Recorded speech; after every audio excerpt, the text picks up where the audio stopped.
Está começando o podcast Cavaleiros do Zodíaco! E voltamos a gravar, como sempre, depois de uns hiatos, mas nunca abandonamos, né, Zé? Após o longo inverno, né, Heriberto? Eu que tô agora 10 anos depois no Game of Thrones, né? O inverno tava chegando e chegou, né, Zé? Vamos voltar agora para as atividades, né? Agora estamos com camisa, vamos pegar bem firme no negócio aí.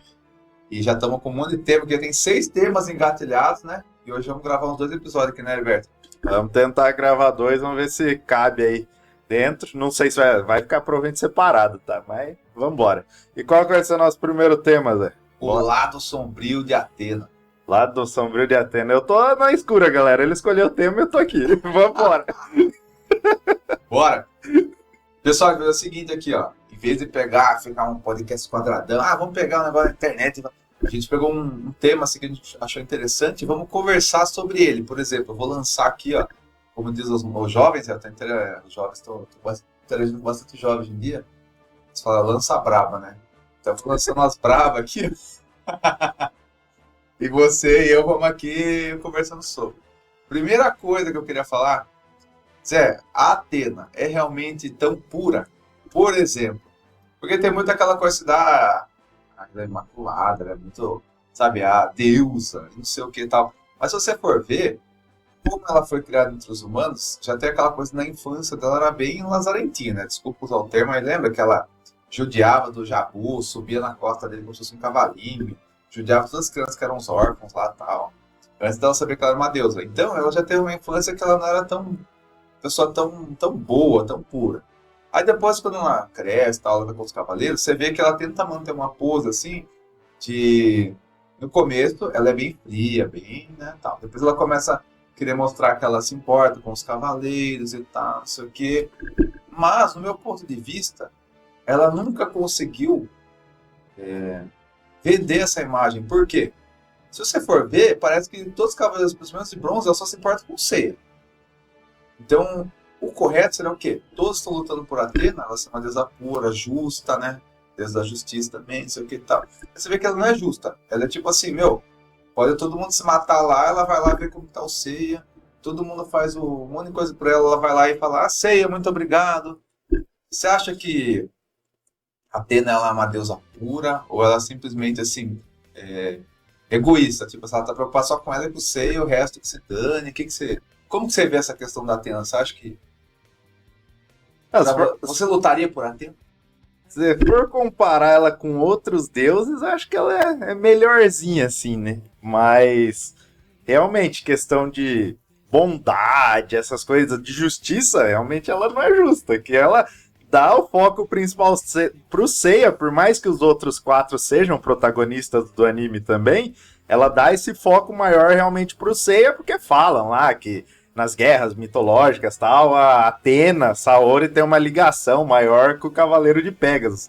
Aí eu não sei se é isso que faz ela sempre dá esse foco pro Seiya tal, mas ela é um pouco egoísta em certas partes, né? Porque, não sei se porque ela foi... assim, na mitologia grega, ela é filha de Zeus, e ela é se não me engano, a preferida de Zeus. Então, será que ela não foi muito mimada por Zeus? Ela ganhou a terra de Zeus. Então, Atena, a terra é sua pra você cuidar. Mimava ela pra caramba aqui, né? Tipo, lá no começo, ela judiava das crianças, mas no máximo que chega e fala assim, Saori, não faça assim com as crianças. Tipo, não tinha punição nenhuma. E daí ela tem essa parte de, tipo, talvez seja uma menina mimada, além de ser mimada como humana, quando ela foi criada, mas na parte mitológica de Zeus, Zeus também tenha mimado ela. Então eu vejo assim ela como uma deusa às vezes um pouco realmente egoísta por questão disso, porque ela sempre é lá sequestrada, daí eles têm que salvar ela, e quando salva o foco, obrigado Seiya, não sei o que, não foi todos os outros cavaleiros.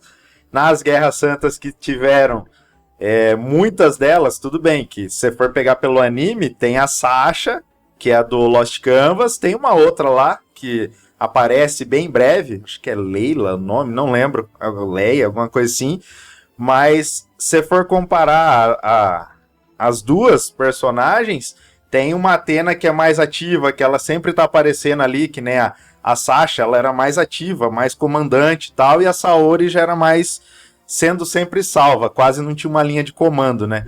Então acho que também tem essa dependência de o quão pura ela é, depende da época que ela nasce e de como ela foi criada. Porque a deusa Atena, ela, fora os outros deuses, que eles não reencarnam, mas eles escolhem um corpo, igual tem o Shun. O Hades, ele vai e escolhe o corpo, a pessoa mais bondosa, mais pura, e ele reencarna naquela pessoa.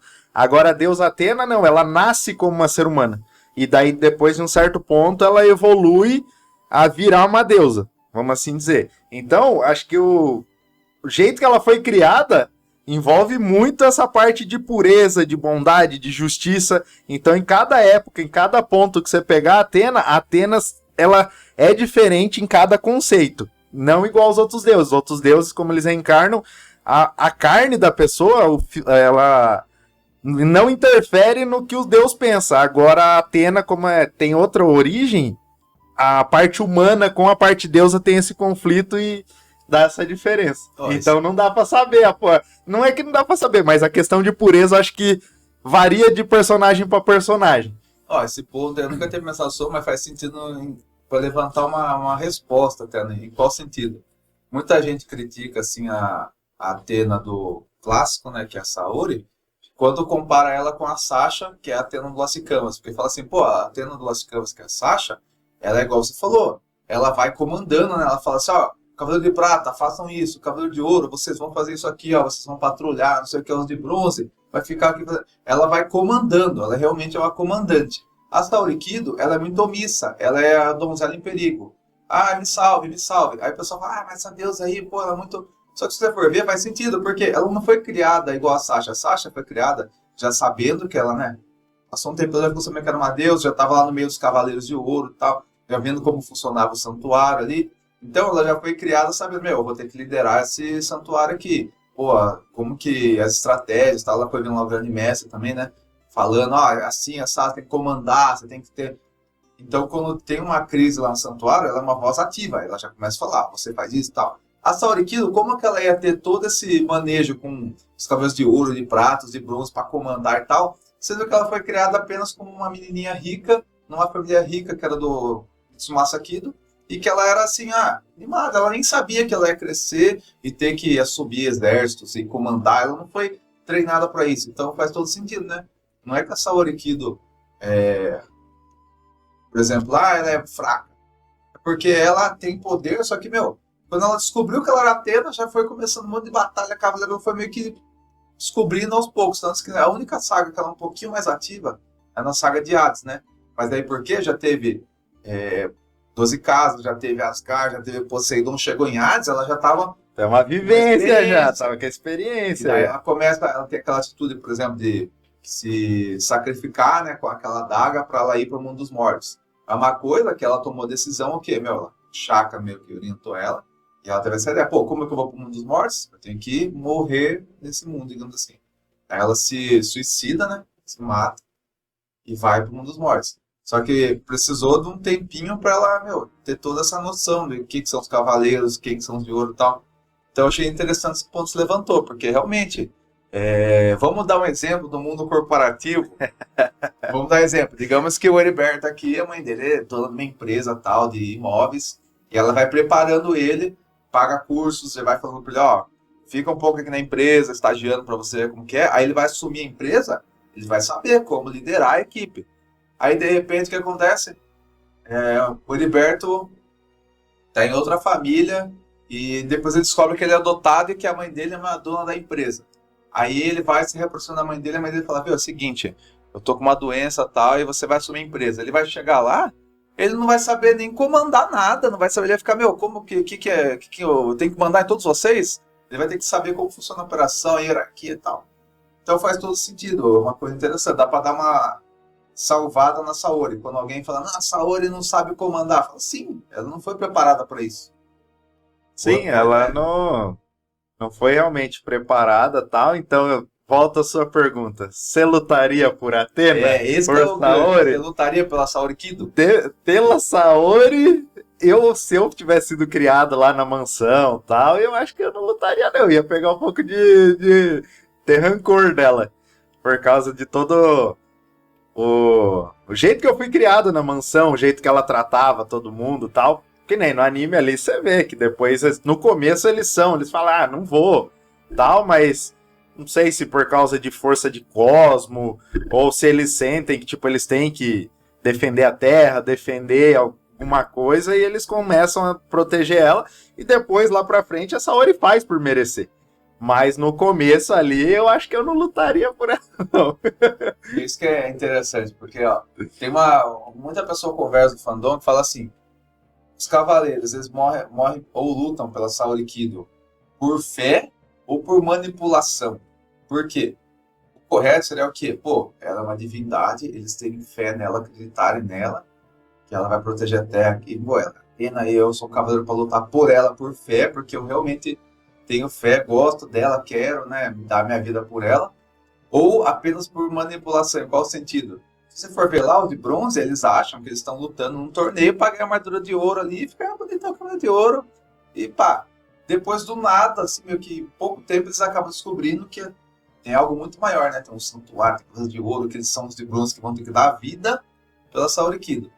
Daí, você vê, igual você falou, pô, eles foram criados vendo que a Saori era mesquinha, era metida, não sei o que e tal. Depende do nada, vem a bomba, ó. Shiryu, sabe a sua armadura de dragão? Sabe o Shun ali da Andrômeda? Sabe o Ikki?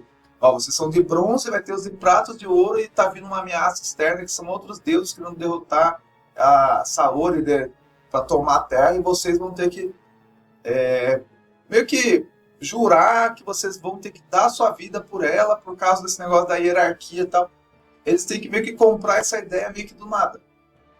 Igual você falou, eu acho que eu não compraria. Eu ia falar assim, ó, em primeiro lugar, vocês me venderam uma coisa e estão me dando outra. Por exemplo, me falaram, ó, eu sou órfão, eu vou lutar aqui num torneio para ganhar uma armadura de ouro, para eu ficar com armadura de ouro, ficar mais forte e tal, e é isso. Sei lá, de repente talvez eu tenha outro torneio e tal. Agora vocês vêm falar que eu tenho que salvar o mundo e dar minha vida por essa menina aqui que montava na nossa costa ali quando era criança, falava, seus órfãos, porcaria e tal. E se for pensar, eles eram adolescentes. Adolescente pior ainda, tipo, totalmente. Você quer que eu faça isso? Não vou fazer o oposto. Ou tipo, adolescente, quem não já passou pela vida de adolescente igual nós sabe, eu era assim, rebelde. Então, se falava uma coisa pra mim, geralmente eu fazia o oposto, ou se eu via que não tinha sentido, eu falava, não vou fazer. Então, provavelmente, nessa etapa aí, ó, certeza que, tipo, eles foram manipulados. Eles não foram por fé.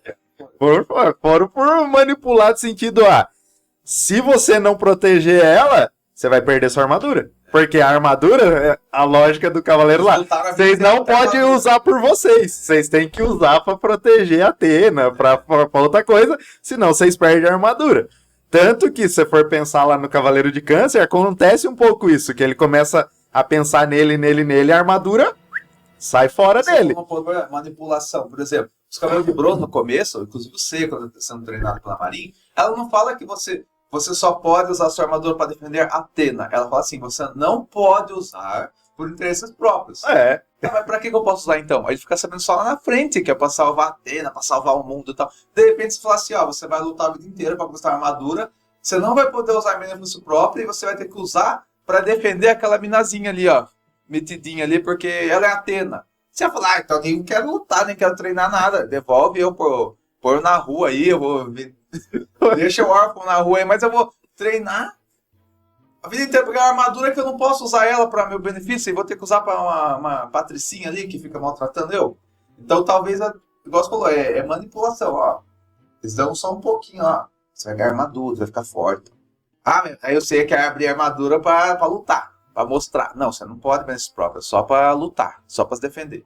Aí depois não é para se defender, defender a Athena. Então, entramos no contexto. Então, no começo, vamos lá, no começo, 12 casas, eles não estão lutando por fé em Athena, por gostar, ou por querer lutar por ela. Assim, de cair numa hierarquia aqui, é igual você tá tomando uma firma, você entrou lá, você vai varrer o chão e o dia inteiro. Aí você tá, se não só quer ter trabalho, você tá obrigado a varrer o chão. Você odeia, você não gosta de varrer nem seu quarto na sua casa, mas ali você tá numa hierarquia e para você crescer ali, você vai ter que engolir um sapo, umas coisas que você não quer. Então, que nem ali. Puta, eu quero minha armadura, eu quero armadura, eu tenho a vida inteira. Puta, vai ter armadura, tá aí. Você não pode usar ela em meus próprios. Putz, Agora que eu já lutei, já tô com a armadura, deixa eu ficar aqui pra ver como que é. Tem uns de prata, tem uns de ouro, tem isso. Aí você vai descobrindo, tanto que lá na frente você vê que aí, não sei se todos, por exemplo, o Ikki, eu tenho pra mim que o Ikki nunca lutou pela Saori.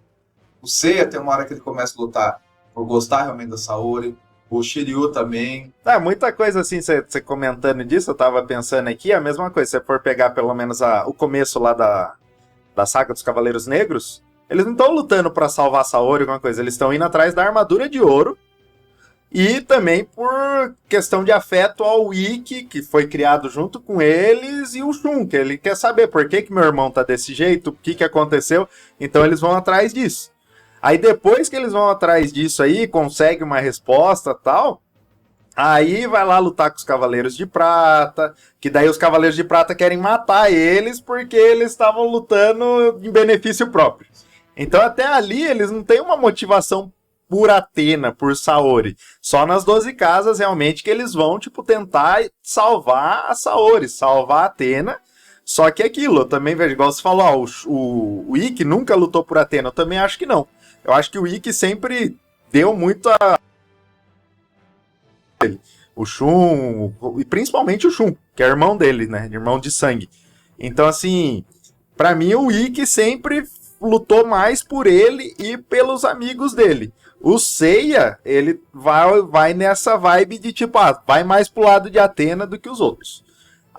O Shiryu talvez fique ali no meio termo, que ele também luta mais pelos amigos do que por Saori. Ele preocupa mais com os amigos do que a parte da Saori. Não sei se ele consideraria Saori, Athena, uma amiga também, porque também, querendo ou não, tipo, sabe o cara que, mano, meus amigos tá aí, não vou? O Yoga tá nessa vibe aí junto também. Eu acho que ele fica nesse meio termo. Mas assim, se for pegar entre os 5, mas tem vários outros cavaleiros, né? Se for pegar o Gek de urso, o outro cara lá das presas, mano, eles quase não aparecem, basicamente eles não fazem nada e eles não lutam por Athena, eles ficam lá quietos no deles e tal. Então, assim, a Saori, ela deixa a desejar bastante em parte de comandar tal, nessa parte do começo. Depois, ela começa a fazer por merecer. E realmente, aí eu acho que eles começam a lutar um pouco mais por fé. Que daí no final, se não me engano, no final, posso estar enganado, mas no final das 12 casas que realmente eles sentem o cosmo de Athena. Aí isso, né? Daí os de ouro também falam, pô, a gente tá lutando errado. Aí eles começam meio que seguir ela. Aí que eles começam, tipo, ir nela, esquece a manipulação daí. Aí começa a ir por fé, tipo, sabe, uma divindade, um bagulho assim e tal. Então, acho que a pureza de Athena varia muito mesmo. Ó, isso aí que você falou das 12 casas, quando ela sobe nas 12 casas, eles seguem ela. Que a gente fala, Cavaleiros do Zodíaco é um anime muito bom, só que daí ele tem muito fúria e a gente fala um consenso, assim, ó. É um universo que o Kurumada foi genial em criar, só que ele aproveita muito pouco o que esse universo tem para entregar. Vamos dar um exemplo. Essa cena, quando acabou as 12 casas ali, tá, o Seiya tá lá, né, moribundo contra o Saga, a Saori começa a subir as 12 casas, e mostra os Cavaleiros de Ouro meio que seguindo ela. O que eles deviam fazer? Pô, chegou na primeira casa de touro, a Saori chega lá, o Aldebaran ajoelhasse assim, a Athena, sentindo o cosmo dela. Ela colocar a mão, sei lá, na cabeça dele e o chifre dele voltar a integrar, assim, ó. Aí ela chega na casa de câncer, assim, Máscara da Morte, ela tá morto, ela ajoelha lá, faz aparecer ele com o cosmo dele no mundo dos mortos, fala, resgatei você no mundo dos mortos, e você jura lealdade lutar por Athena, que agora você sabe que a Athena está aqui, eu sou Athena. E ele falando assim, eu juro, tal, pai, agradecendo ela ter trazido ele de volta do mundo dos mortos, aí mostrando o poder dela, pô, restaurou o chifre do Aldebaran, trouxe o Máscara da Morte do mundo dos mortos. Aí ela chegou na casa, sei lá, do Chakra lá de Virgem, ela chegar e, sei lá, se ela não fizesse, fazer o Chakra voltar do mundo dos mortos, ela fazendo algumas coisas assim, o Aiolia tá lá tudo machucado, a armadura tudo meio estragada, que o Seiya lutou com ele, ela colocava a mão no peito dele, a armadura dele voltar a restaurar, assim. Ela ia fazendo coisas em cada casa, assim, tipo assim, ó, eu entendo que você lutou, você perdeu a armadura, tá restaurando sua armadura. Pô, você morreu, tô trazendo você de volta à vida, porque eu sou uma deusa, deuses fazem milagres. Uhum. E daí quando ela chegasse lá no Seiya, tá as 12 casas, todos os Cavaleiros de Ouro restaurados, e com certeza de que ela é Athena e seguindo o cosmo dela, e ela chegar lá e, por exemplo, uma coisa que é um furo de roteiro ou uma mancada, assim, no Kurumada. quando ela chega lá na sala do grande mestre, tá lá o Seiya moribundo, só que tá os outros de bronze, tudo caído também, tá o Shun e tal. Meu, ela passa reto por todos eles que estão numa escadaria caída assim, ó, e vai só lá no Seiya. Não, mano, ela chegar assim, ó, chegar nos de bronze também, ó, colocar a mão na cabeça do Shun, do Yoga, falar assim, ó, ajoelha todos aqui, ó. Aí os caras ajoelham assim na frente dela, meio que tremendo, ou os tá mortos que é deitado lá, pra pôr a mão assim, ó, e começar, sei lá, curar os ferimentos deles, assim, ó, tipo, fazendo um milagre, assim, ferimentos deles sarando, assim, tal, eles voltando, acordando, assim, e aí fica todo mundo, ó, ela restaurou o exército inteiro das 12 casas, restaurou os de bronze, mostrou o poder dela, e daí ela chega no Saga, não sei, e fala, Saga, é o seguinte, você viu aqui meu poder, eu sei que você tem essa dualidade e tal, você consegue ainda jurar lealdade a mim, você consegue... Ah, não consegue? Beleza. Aí faz uns dos de ouro, pegar o Saga ali, dar um pau nele, sei lá, fazendo uma coisa. Mas tipo assim, não, ela, porque se você for ver no anime, tudo isso aqui que eu falei não acontece, só mostra ela subindo e alguns cavaleiros de outros que estão vivos sobem atrás dela e ficam lá. Tipo, pô, era um momento que eles podiam, pô, a Saori nas 12 casas ficou só deitada lá. Pô, pega um episódio pra fazer isso, pra mostrar o poder dela de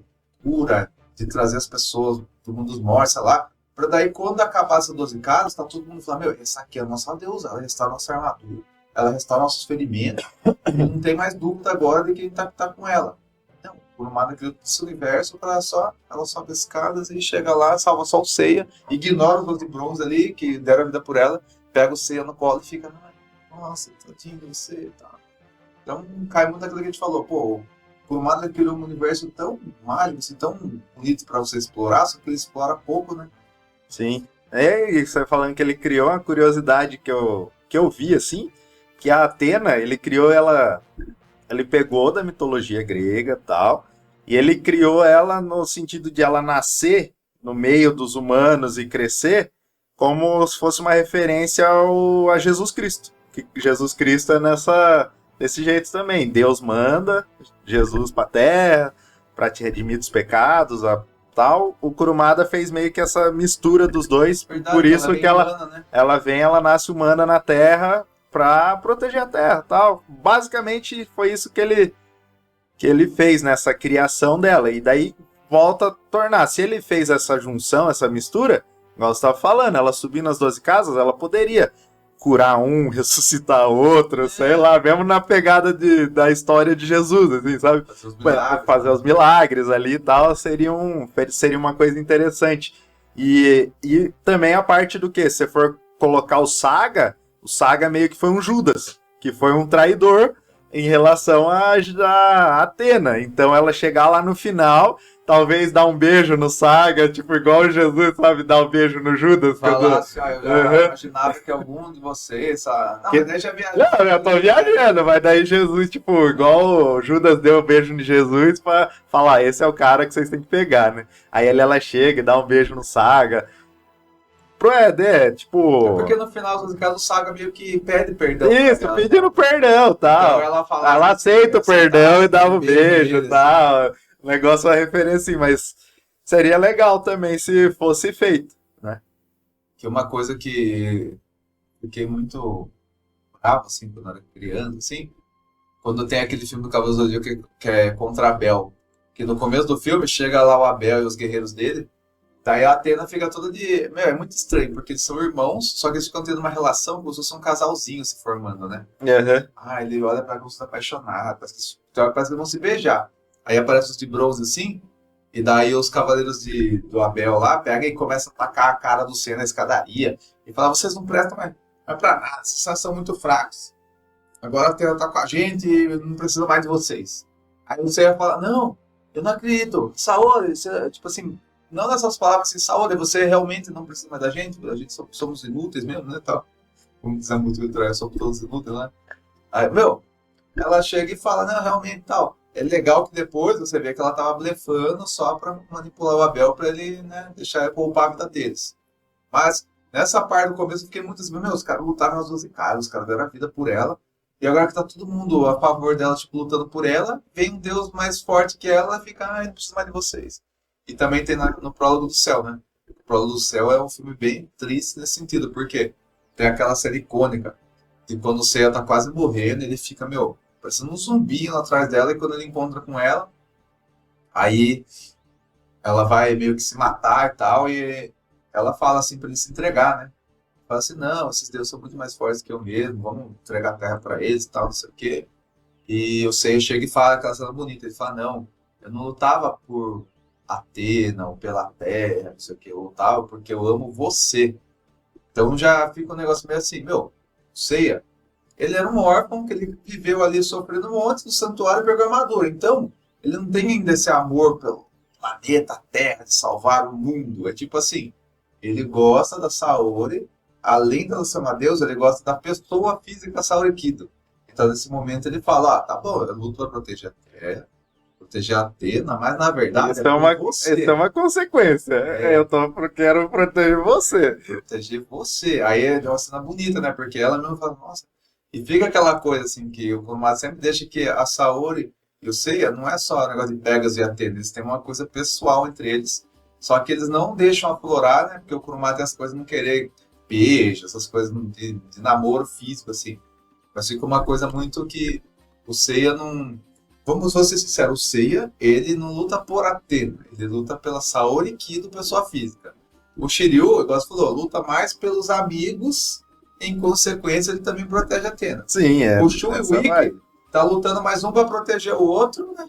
Se proteger, porque o Shun tá lutando, o Ikki fica protegendo, o Ikki, acontece uma coisa, o Shun também fica preocupado. Então, é assim, eles lutam por Atena porque é uma obrigação, né? Depois eles vão tendo uma afeição por ela, mas você vê que o único que poderia lutar por Atena mesmo é o Seiya, só que o Seiya luta mais pela Saori. Então, em resumo, se for ver, mas quem luta por Atena mesmo são os de ouro, né, Zé? Porque os de ouro não tem mais relação física com a Saori. E quando acontece as 12 casas, eles veem que ela é Atena, eles ficam, não, a gente tem que lutar por Atena. Mas ela não é uma deusa que eles lutam mais por fé, é mais por causa da obrigação, da hierarquia. Interessante esse ponto, porque é uma personagem que, se você for ver, quando o Kurumada criou ela, né, é uma deusa, então era para lutar por ela não só por manipulação pela hierarquia, pela fé que eles têm nela e tal. Faltou então o Kurumada construir mais isso. Ela fazendo coisas milagrosas por eles e eles começarem a ver, não, ela é nossa deusa, tem poder, não sei o quê. Se você for ver, tem muitos momentos na série que você fala, meu, parece que a Atena nem é mais forte ali, porque se for ver o cosmo dela é mais forte que os de ouro e tal. Só que ela não usa isso em batalha, ela não é estrategista, tipo, deixa muito a desejar, né? Devia trabalhar mais esse lado dela, do ser poderosa, dela inspirar os cavaleiros, essa coisa da fé, de acreditarem nela e falar, não, é uma divindade, vamos dar a vida por ela e tal. É engraçado porque, que nem você falou, né, dos Cavaleiros de Ouro, os Cavaleiros de Ouro eles são escolhidos a dedo, ali pelo grande mestre, né?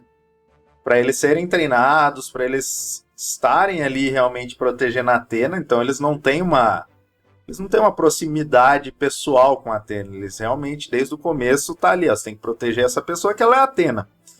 Aí eu fico pensando, né, os cavaleiros, todos os outros, né, não todos os outros, mas os principais que a gente segue, os 5 de bronze, eu acho que todos os de bronze, eles foram mandados para os lugares para pegar as armaduras, tal. Eles se superaram, conseguiram pegar a armadura. E eu, agora que você comentou, eu tava lembrando que no começo tem um preconceito com o Seiya, né? Que fala, você não é grego, você não merece a armadura. Lembra que fala que ele é japonês lá, tal, que ele não merece a armadura. Então, assim, provavelmente o santuário também, né? Nessas épocas eles mandaram tudo. O Cassius era de onde? Você sabe? Era da Grécia lá mesmo? Acho que era, né? É, ele era de lá mesmo. Ele era de lá Por mesmo. isso que todo mundo achava, não, o Cássio era de lá, da Grécia, o santuário, e todo mundo que lutava treinando com o Cássio, ele derrotava fácil. Uhum. Ele fazia até carnificina, né? Matava as pessoas, arrancava a cabeça. Aí quando ele vai lutar com o Seiya, todo mundo acha, não, o Cássio, que é o daqui, vai herdar a armadura de Pegasus, ele é um grego, tá? Aí o Seiya vem de fora, um japonês Então é engraçado isso, que o santuário... Cara, será que o santuário ele viu no sentido... Eles são realmente os mais fortes, eles merecem, eles vão proteger a Atena? Porque o Cassius era de lá, então ele tinha esse pensamento de eu tenho que proteger a Atena. Agora o Seiya não. O Seiya veio de fora querendo pegar armadura pro Mitsumasa Kido. E os outros também. Então o santuário sempre teve essa ideia de colocar, escolher, né, os seus preferidos e colocar ali pra pra proteger a Atena e eles saberem que é a Atena, né? Pra não ter esse trabalho no sentido de, tipo, vou ter que treinar esse cara. Além de treinar ele ser o mais forte, eu vou ter que fazer ele acreditar que tem que defender a Atena, que a Atena é uma deusa, sabe? Todo esse trabalho. Porque realmente, se o Cassius tem essa armadura, ele já tá no santuário ali, ele já sabe, ó, a Atena tá lá atrás do grande mestre, e eu já tô aqui no santuário, sou um de bronze aqui na hierarquia pra proteger a Atena. O Seiya não, ele ganha armadura, a primeira coisa que ele faz é voltar lá na casa do Mitsumasa Kido, para que ele fale assim, não, o velho prometeu para mim que se eu trouxesse essa armadura para ele ia encontrar a minha irmã. Aí ele não tá voltando lá para proteger a Atena, pra Saori. Tanto que tem um momento até que o Jabu, de unicórnio, faz um negócio que arranca a caixa de Pandora da costa do Seiya, ela cai no chão assim, você pensa que o Seiya vai pegar a armadura e pôr na costa. Não, o Seiya larga a armadura lá mesmo e sai andando assim e fala, não, eu quero conversar com o Mitsumasa Kido para ele cumprir a promessa dele. Uhum. Aí depois, quando ele volta a conversar, a Saori faz uma chantagem, né? Fala, seguinte, ó, vai ter um torneio. Aí que começa a manipulação. É, a manipulação. Ela poderia falar assim, realmente, meu avô morreu, só que eu vou cumprir a promessa dele. Vamos usar toda a instituição aqui do Mitsumasa Kido lá, pá, e a fundação, né, vamos usar para mapear, para tentar encontrar sua irmã. E em paralelo, tem um torneio aqui pra você lutar. Não, ela fala assim, ó, meu avô morreu, aí o Seiya fica em choque. Seguinte, vamos mudar então a promessa? Você vai lutar o torneio. Se você ganhar a armadura do Sagitário, aí eu coloco a Fundação Kido para encontrar sua irmã. Até isso ela usou, né? Desculpa o termo. Porque, o cara já lutou, cumpre a promessa do seu avô. Fala, não, você quero que você lute aqui, mas em paralelo vamos procurar sua irmã. É, igual a gente fala, né? O que a Atena e a Saori exigem dos cavaleiros em questão de sacrifício é muita coisa. Que, tipo, eles chegam lá, eu exijo que você pegue a armadura, traga pra mim. Depois, mais pra frente, não que ela exige, mas é o jeito de falar, mas eu exijo que vocês morram por mim. Eu exijo que vocês me protejam. Eu exijo que vocês vão ter que proteger a terra, tal. Você acha que é exagerado, Zé? O jeito que a Atena trata os seus cavaleiros? Colocando Saori, vamos na Saori. O jeito que ela trata os cavaleiros, você acha, tipo, exagerado? No sentido, assim, vocês têm que dar tudo isso por mim. E o que tem em contrapartida? Porque ela poderia falar assim, ó, eu sou uma deusa muito foda, muito forte e tal, e minha missão é proteger o planeta. Então eu vou usar meu cosmo para ajudarem vocês a me ajudarem. Por exemplo, assim, ó, ela fala assim, ó, vocês vão lutar as batalhas, e eu vou mandar meu cosmo junto do poder de vocês para, sei lá, você tá lutando, vai se for dar o meteoro de Pégaso, eu vou colocar meu cosmo, vou mandar a minha energia para vocês. Ou então, quando você pode lutar, se você tiver um ferimento grave, eu vou aparecer lá no campo de batalha para tentar... Não sei se é um jogo de RPG, para tentar fazer você ter um pouquinho mais de energia para curar um ferimento seu. Ou então, sua armadura está danificada, eu vou, depois da batalha, pegar sua armadura, restaurar e deixar ela mais forte, uma próxima batalha está mais forte. Então, ela faz uma coisa assim, vocês estão lutando por mim, mas eu, como meu cosmo, e já que eu sou a deusa, mais forte que até os Cavaleiros de Ouro, eu também vou estar junto com vocês de alguma forma. Não vou estar no campo de batalha, mas vou estar ali, fornecendo armas, fortalecendo a armadura de vocês. Quando vocês voltarem numa batalha, eu vou curar os ferimentos de vocês mais rápidos. Eu vou fazer alguma coisa para ajudar. Mas não, o que acontece muito ali? Tem as 12 casas, vocês lutam por ela. Pá. Aí chega Asgard. Ela é um pouquinho mais incisiva, no sentido que ela fica lá usando o cosmo dela para não derreter as geleiras. Eu acho legal isso, porque ó, os Cavaleiros de Bronze estão lutando contra os de Asgard, mas ela tá ali com o cosmo dela segurando a geleira. Chega em Poseidon, já ela vira donzela em perigo de novo. Ela tá lá, ela não luta com o Julian, que é o Poseidon, e ela fica numa ânfora, é uma ânfora que chama, né? Acho que é ânfora. Né? Uma caixa d'água, ela não é ânfora, é uma caixa d'água lá que fica lá, pra ela se afogar e ela fica lá com o cosmo dela lá e tal. Mano, ela podia fazer o quê, mano? Tentar com o cosmo dela destruir aquele negócio lá, e ir pro campo de batalha com a armadura dela, ajudar os cavaleiros, ou pelo menos ficar com o cosmo dela, mandando energia para eles ficarem com o cosmo mais fortalecido. Ela fazer alguma coisa. Porque não tem muito aquela contrapartida, tipo assim, eu sou a deusa Atena, eu estando em perigo, não sei o que tal, vocês vão lutar da vida por mim para eu continuar sendo a deusa Atena que vai proteger a Terra. E só, tipo, ela não tem aquela contrapartida. Você pode falar, tá, mas como eles são cavaleiros, eles já têm essa obrigação e fazer tudo isso por ela, mesmo que eles não tenham uma contrapartida. Só que é meio estranho, né? Porque eles não foram orientados a isso. Ó, a Seiya e os outros, eles vão lutar pra virar Cavaleiros de Atena. Não, vocês vão lutar pra ganhar armadura no tal torneio. Aí, de repente, do nada, acabou o torneio e eles já vão para essas batalhas muito maiores do que eles imaginavam. Então, parece que você foi recrutado para, sei lá, jogar um campeonato estadual, de repente chega lá, joga você jogar uma Copa do Mundo, e você fala, como assim, meu? Eu tava treinando para jogar estadual, um paulistinha aqui, vocês vão mandar para a Copa do Mundo, eu não tenho nem roupa para isso. Porque acontece muito, né? Eles vão enfrentar inimigos muito mais poderosos que eles. E tem essa inversão de papéis, né? Porque, teoricamente, o exército de Atena é o quê? Os de bronze, de prata e de ouro. Aí os de prata perdem para os de bronze, aí fica os de bronze tendo que fazer o trabalho que era para os de ouro. Quando chega na saga de Poseidon, você for ver meio que um furo de roteiro em qual sentido? Pô, os cavaleiros de ouro, nas 12 casas, não sabiam que a Atena estava do lado de bronze, eles ficam lutando contra. Pô, acabou ali, os de bronze tá tudo lascado, vai ter Asgard, os de bronze que vai lutar. Aí chega em Poseidon, os de bronze já estão cansados que eles lutaram 12 casas, lutaram Asgard. Poseidon podia botar os cavaleiros de ouro para lutar contra os de Poseidon, os de bronze descansar. Tá certo, o Kurumada que deve ter feito isso no mangá, não fez. Então, já é uma coisa que a gente fala, pô, o Kurumada criou aqueles cavaleiros de ouro tão foda, podia fazer o quê? Pô, chegou em Poseidon, quem vai lutar? Os de ouro. Aí imagina os de ouro lutando contra os marinos, né? Uhum. Seria legal, a armadura são parecida, mais escamas douradas e armaduras douradas. E tal. Aí quando chegasse em Hades, daí os cavaleiros de bronze já estão mais recuperados, podia fazer uma cena da Saori restaurando a armadura deles, restaurando o cosmo deles. E daí quando chegasse em Hades, aí sim, os de bronze estavam lutando. Mas não, é muito assim, os de bronze tem que fazer de tudo, os de ouro fazem pouco em relação ao poder que eles têm, e a Atena, que tem mais poder até que os de ouro, não dá muito auxílio aos de bronze nas batalhas. Acho que a única vez que ela auxilia os de bronze, e nem foi ela, é meio estranho no sentido que o Shiryu tá lutando contra o de prata, e ele tá cego, aí tem uma hora que ele tá cego, ele consegue sentir o cosmo de Atena e fazer ele enxergar, que ele começa a enxergar o vulto da algo albino. E ele fala, é a Atena que tá me ajudando. Devia ter muito mais disso. Eles estarem em umas lutas, assim, os de bronze, e a Atena mandar o cosmo, mandar uma energia, até para aumentar a devoção deles em relação a ela. Ela fala, não, teve um momento que eu tava na luta lá para morrer, a Atena mandou uma energia, mandou o cosmo pra mim e tal.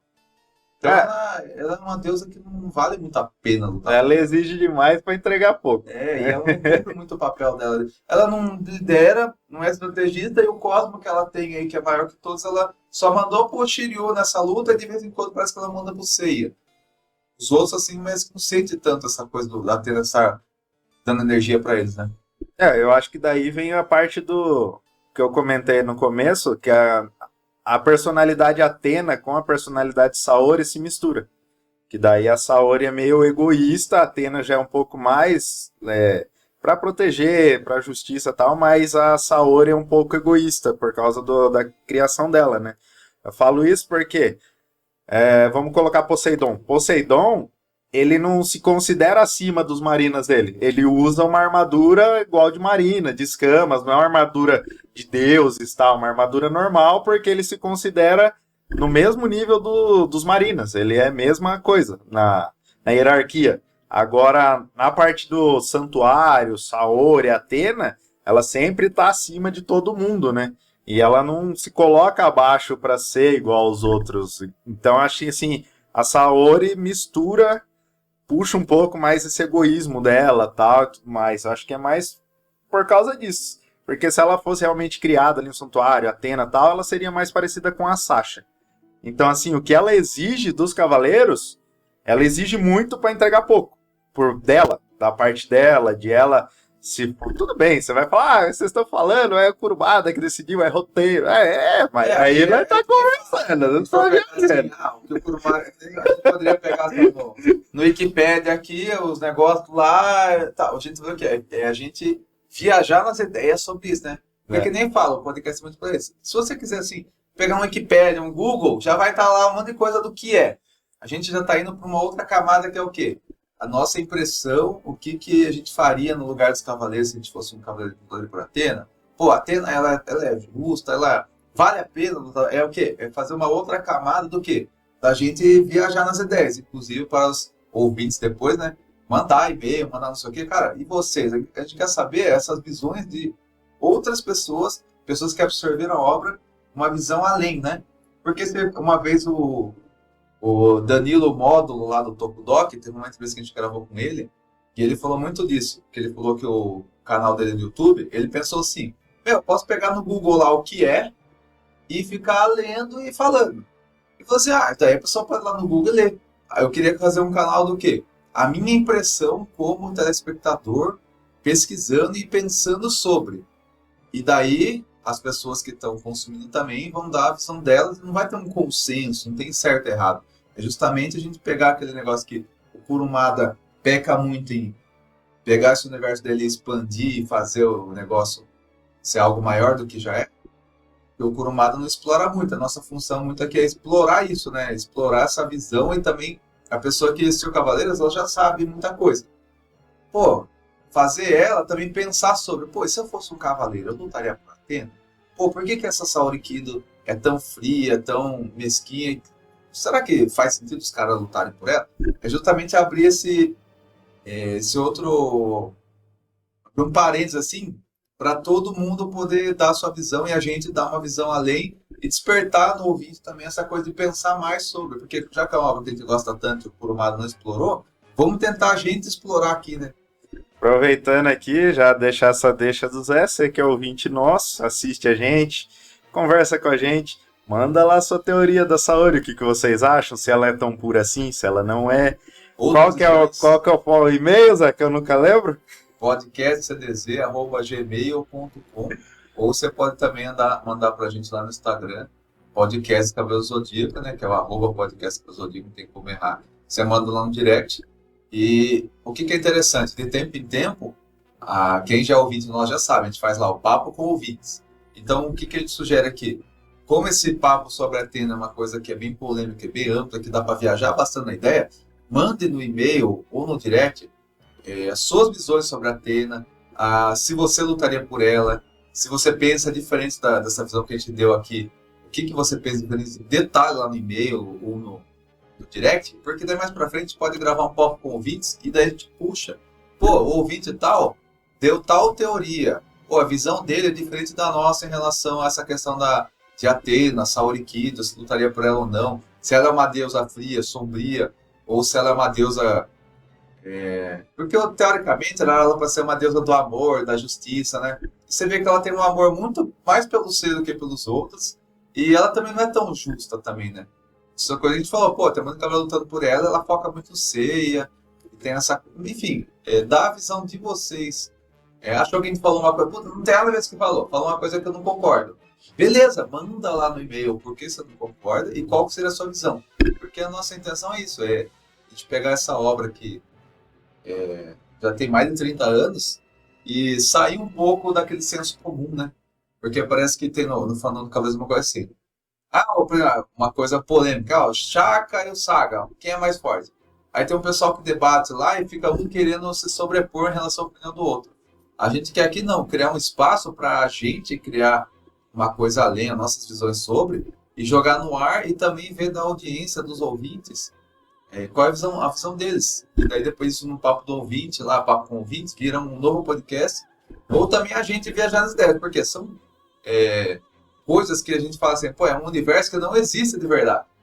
E o legal é isso, é você pegar esse universo que não existe de verdade e falar, e se ele fosse de verdade? E se eu fosse um cavaleiro e estivesse lá no lugar, como que eu agiria? Fazer um negócio pra gente viajar nesse universo, porque essas artes como anime, mangá, filme, série, são coisas que não existem, mas que despertam coisinha na gente, que faz a gente querer pensar sobre, a gente querer se imaginar nesse universo. Aí que tá a graça, né? Um entretenimento, né? Pra entreter a pessoa, né? Não é pra você ficar levando como se fosse verdade, brigando com os outros, né? Levando a ferro e fogo. Que, né? O Heriberto falou uma coisa aqui, né? O Heriberto Jesus, né? Também é Jesus, Heriberto Zé, né? Zé, até falar pra audiência aqui, por que eu tô nessa confusão mental agora? Porque eu chamava ele de Zé. E o apelido dele também era Jesus. Hoje em dia nós somos empresários, né, Zé, que trabalham junto. Então no trabalho eu tenho que chamar ele pelo nome de batismo dele, que é Heriberto. Então por isso que agora eu tô confundindo, eu chamo ele de Heriberto, de Jesus, de Zé. Depois a gente vai entrar nesse porém, né, Zé? Inclusive isso explica o porquê que a gente tava sumido do podcast. E tal, no final a gente vai dar uma, uma explicação, né, Zé, dos porquês que ele sumiu. Porque isso que é legal também, tem muito ouvinte nosso que já virou amigo pessoal, né, que manda direct, tá, sabe da nossa vida pessoal também. E, querendo ou não, a nossa vida pessoal influencia na periodicidade do podcast. Que a gente tende agora a imaginar que vai aumentar, né, Zé, a periodicidade, porque agora nós somos empresários e nós mandamos na nossa agenda. Inclusive hoje é uma terça-feira que a gente está trabalhando, a gente fechou a nossa empresa lá, né, Zé? Falou, não, vamos gravar podcast até tal horário. Então, em algumas partes, talvez a gente consiga gravar mais podcast. Mas é muito para isso, né, Zé? Esse espaço para a pessoa viajar com a gente aí e tal, e usar, explorar mais o universo que o Kurumada não explorou. É isso aí. Então, manda lá as mensagens de vocês. Daí a gente conversa mais sobre Sauri lá. Mais algum detalhe que ficou para trás, né? Não, por enquanto é isso. É a gente abrir essa janela. Quero que vocês mandem e-mails. E depois a gente fazer um podcast parte 2 desse podcast aqui sobre a Saurikido, sobre a Athena, vendo essas outras visões dos ouvintes, né? Inclusive, eu só queria dar um adendo aqui que eu tô incomodado com o meu parceiro aqui, porque ele deu uma bola fora aqui, ó. Quero saber se é bola fora ou se eu tô viajando as ideias.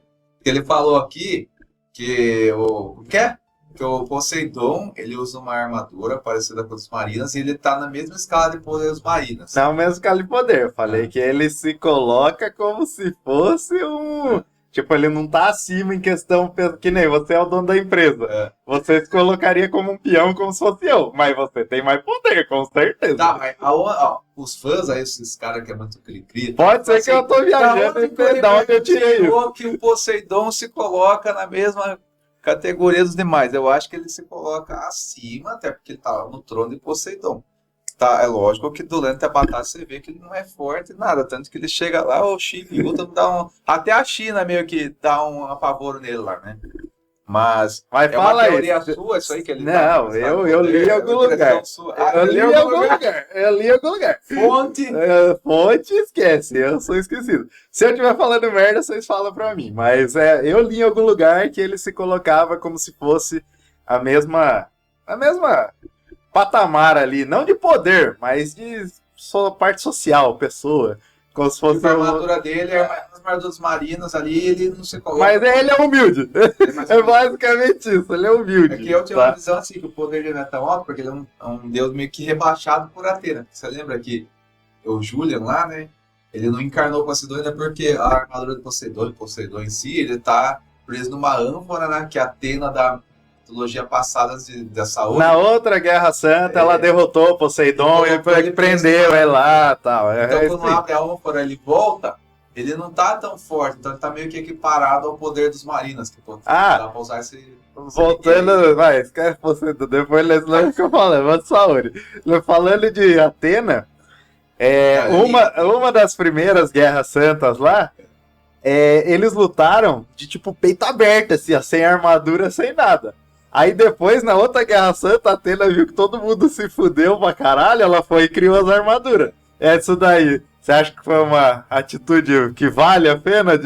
Por tudo que a Athena faz, só essa atitude vale a pena? Só que tem aquele porém, ela... Isso que a gente fala, deixa muito a desejar. Ela cria as armaduras, só que ela fala assim, essas armaduras é porque eu não quero que meus cavaleiros usem armas. A armadura, o cosmo e o corpo deles serão as armas.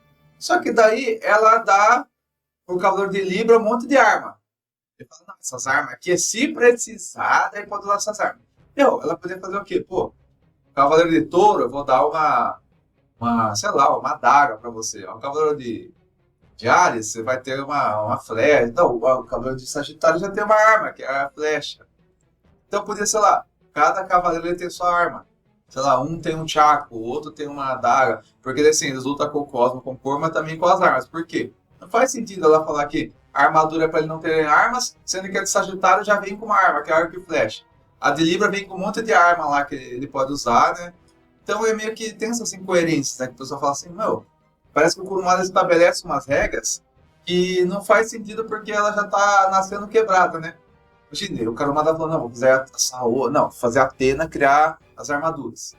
Só que daí eu vou colocar uma lei lá que eles não podem usar arma, é só o corpo. Só que mas a Sagitário já tem uma arma ali, a de Libra já tem um monte de arma. Então não precisava ele criar esse porém, esse de não pode. É que nem aquele negócio. Kurumada cria lá. Ah, o mesmo golpe não funciona 2 vezes contra cavaleiros. E ele só tem 2, 3 golpes. Então o golpe deles tem que funcionar assim mais uma vez. E funciona mais uma vez contra o mesmo cavaleiro. Numa batalha, às vezes dá 2, 3 golpes ali e o terceiro funciona. Então parece que tem esse. O Kurumada ele cria muita regrinha que não se sustenta. E daí vira um furo no roteiro, né? Então, beleza. A Athena já valeu a pena ela existência dela por criar as armaduras. Só que ela cria esse negócio, vocês não podem usar armas, só que a armadura deles tem armas.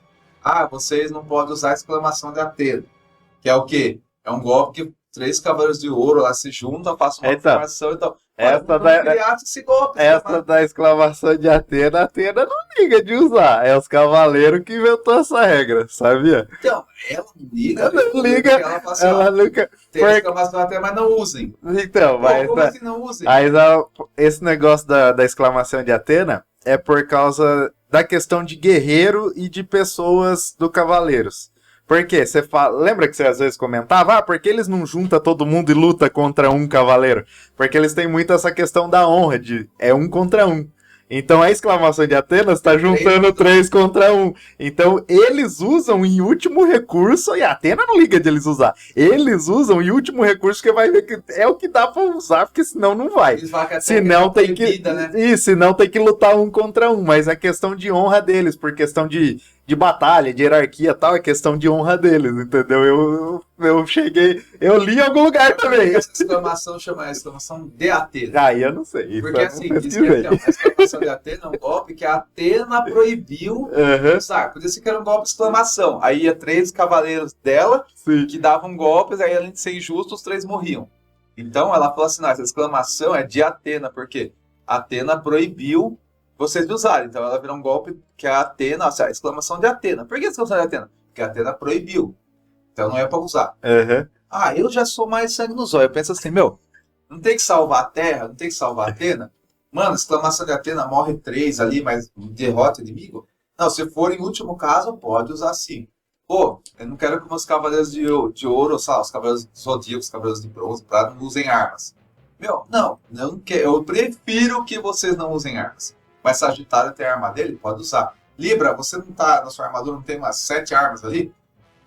Pode distribuir, ó. Você Libra é a balança, é equilibrado. O que ele poderia fazer? Pô, tem aqui um Chaco? Pô, o Chaco eu vou dar pro Chaco.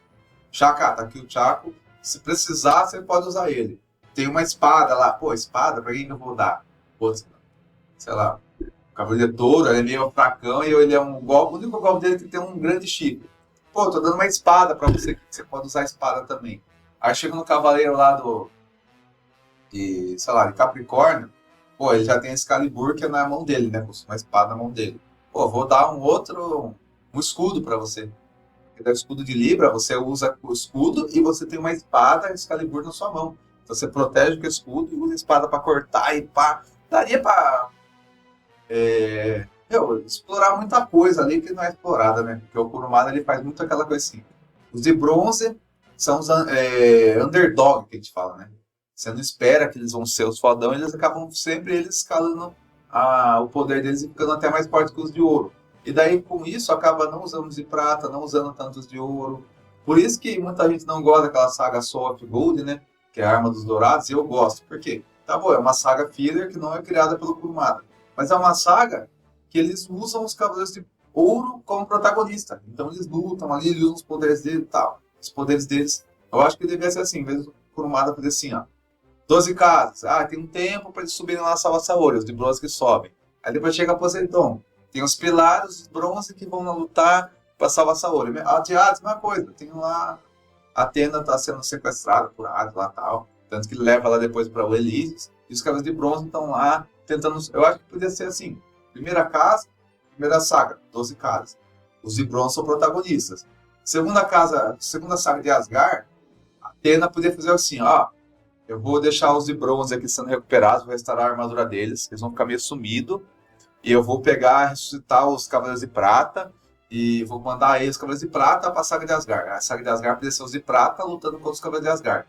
Aí chega em Poseidon, os de bronze, a Saori faz eles voltarem e fala, olha a armadura de você, a armadura dele tá dourada. ou seja, a armadura de bronze, a Atena recuperou com o sangue dos Cavaleiros de Ouro, ela veio uma armadura dourada. E daí eles lutam em Poseidon com essa armadura de bronze dourada. Chegou em Hades, os Cavaleiros de Ouro ficaram lá descansando. Em Hades, os Cavaleiros de Ouro descessem lá para Hades e lutassem com os Cavaleiros de Hades. E daí tipo, seria uma escala de poder melhor. Aí quando chegou em Elísios, daí os de bronze já estão mais descansados. Ela usar mais estrategicamente os Cavaleiros dela. Essa saga aqui eu vou usar os de bronze, essa aqui eu vou usar os de prata, os de ouro. Aí agora os de ouro lutou, os de prata e bronze estão recuperados. Quem sobreviveu dos de prata e bronze? Sobreviveram esses daqui, tá? Eles que vão fazer Elísios. Podia usar mais desses personagens, assim. Fica muito focado só nos de bronze e fica todo um monte de personagem da hora, com poder da hora, que acaba não sendo utilizado tanto por Atena, né? Ela podia usar melhor esse exército dela. Porque tem várias histórias ali que a gente fica curioso pra saber, né? Saber o background do personagem e tal, e a gente não sabe, né? Daí o Kurumada poderia contar as histórias, explicar as histórias, ou deixar alguém contar, né? Igual foi no Lost Canvas lá, que era muito da hora, né? Então acho que é isso. Da Saori a gente falou tudo. Provavelmente não faltou nada aqui. A gente foi bastante focado ali nela. Falamos ali da teoria se ela era pura, se ela não era, se ela exigia muito dos seus cavaleiros ou não, se foi por fé ou por manipulação. Então vocês mandem pra gente a teoria de vocês, o que vocês acham da Saori, sobre essas 3 perguntinhas que eu falei aqui agora. E como sempre, sigam a gente lá no Instagram, que o Zé vai falar, que eu nunca lembro. @podcast Cavaleiro Zodíaco. Isso daí.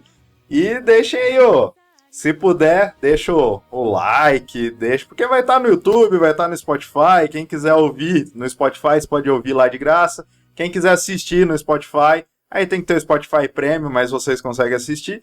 E depois eu vou upar lá no YouTube lá para todo mundo poder assistir também.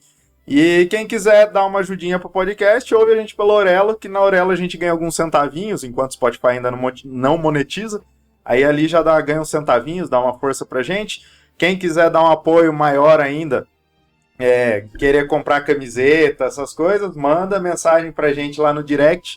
A gente conversa com vocês, acerta o preço lá com vocês para poder enviar a camiseta para vocês. Se vocês querem outro personagem, por enquanto a gente tem a camiseta do Yoga e do Shiryu, e pretendemos fazer as outras, mas precisamos de um apoio, senão não sai. E acho que é isso, tá, galera? A gente vai ficando por aqui, mas, o Zé queria contar por que a gente tá sumido, então conta aí, Zé. Que é bom, a gente ficou... muita gente falou, agora vocês estão no estúdio, estão com camisa, caneca, aí a gente sumiu. Ficou, sei lá, 3, 4 meses sumido. O que acontece? O Jesus, tanto quanto eu, a gente... veio dessa classe trabalhadora, trabalhando em firma, coisa que a gente não gostava. Aí a vida foi dando aquela volta, e eu fui para a área da barbearia, virei barbeiro, depois virei gerente. O Heriberto veio para a barbearia, que eu era gerente de trabalhar lá na recepção. Gostou e fez um curso de barbeiro. Chegou num ponto que o Heriberto fez um curso de barbeiro e eu já era um barbeiro experiente. E a empresa que a gente trabalhava foi vendida. E a gente pensou, vamos ver como que vai ser assim. Como vai ser aqui, com esse novo dono. E foi de uma forma que a gente não gostou. Então o que a gente falou? Passou um tempo, o Heriberto foi desligado dessa empresa. Eu continuei lá, só que sabe quando você fala, não tô gostando daqui, não tá sendo o que eu esperava, tal. Conversei com o dono, optei por sair. E daí, o que aconteceu? O Heriberto, barbeiro, formado, querendo montar dele, e eu, um barbeiro com experiência, querendo montar a minha. O que a gente fez? Amigos há 15 anos. E se a gente juntar e montar uma nossa?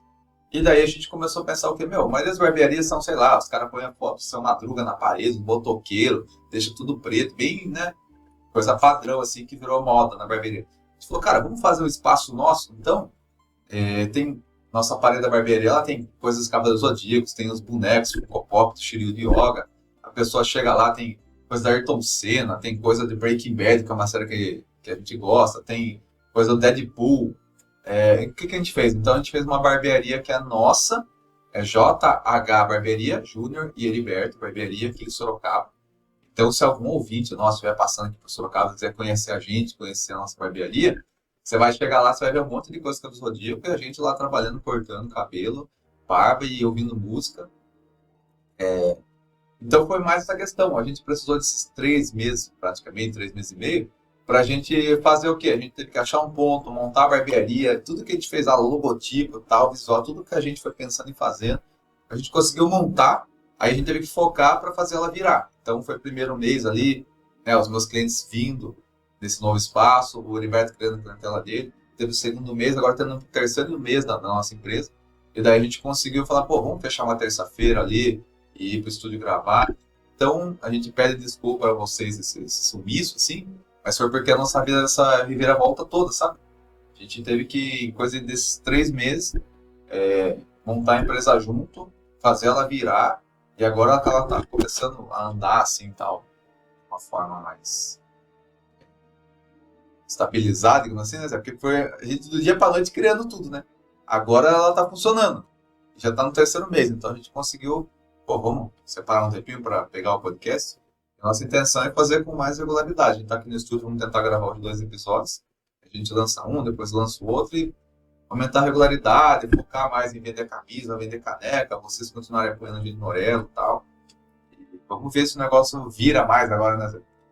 Então foi tudo isso que aconteceu, daí durante a gente tinha que ver horário, ver todas essas coisas que tinha que acertar, por isso foi demorando, o Zé trocou de casa umas 20 vezes também, Verdade. até conseguir ajustar, daí por isso que daí a cabeça não estava focada no podcast, então vir aqui para gravar pensando em outra coisa, preocupado com outra coisa é ruim, é bom a gente sentar aqui sem tempo, vai conversando, vai trocando ideia, vai viajando, é o que faz a gente se sentir mais à vontade do que ficar aqui pensando em outra coisa.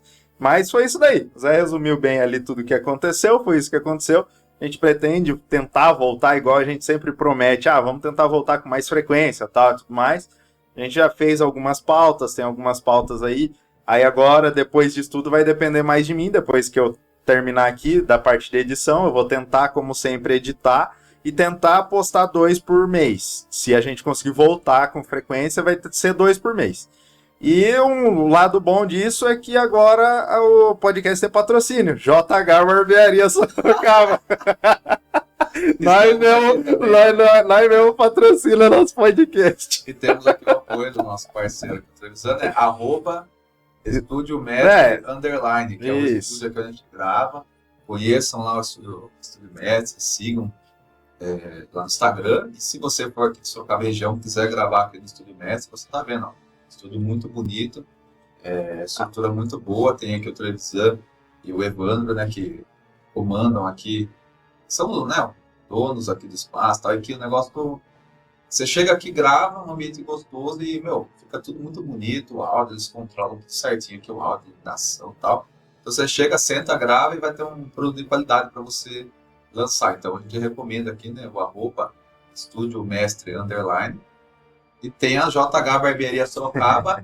Sigam a gente lá no Instagram, vocês que são vídeos da gente, @JH Barbearia Sorocaba, e vocês vão conseguir ver, tem lá um vídeo da barbearia, vocês vão ver, tem muita coisa do Cavaleiro do Zodíaco lá no espaço e tal. Já teve um vídeo nosso que foi lá cortar lá no espaço, e se você for uma pessoa dessas que, vou passar perto de Sorocaba, ainda mais que agora Sorocaba tá famoso, né, Zé? Viralizou. Tem o prefeito famoso. Venha conhecer Sorocaba.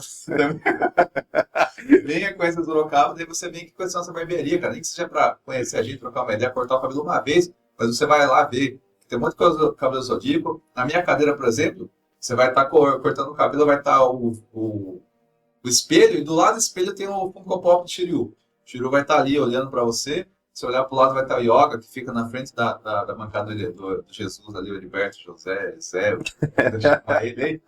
Na bancada dele tem o Yoguinha ali do lado, cabeçudinho. E tem um monte de mangá na parede, tem quadro do Cabelo Zodíaco. É uma barbearia que você vai ver, que tem a ver com a gente. E legal, a gente conseguiu finalmente trabalhar para nós mesmos, né, gente? Eu tô com 40 anos, ele tá com 30 aí. 35. A gente sempre odiou trabalhar para os outros, né? Agora finalmente estamos trabalhando para nós mesmos e colocando mais um negócio pra nossa cara, né? Essas coisas que a gente gosta e tal, inclusive Cabelo Zodíaco. Então é isso, galera. Esse foi o breve resumo aí. Falamos de Saori, resumo do que aconteceu, o que pretendemos fazer. Então, por hoje é só. Valeu, falou e até mais. Abraço!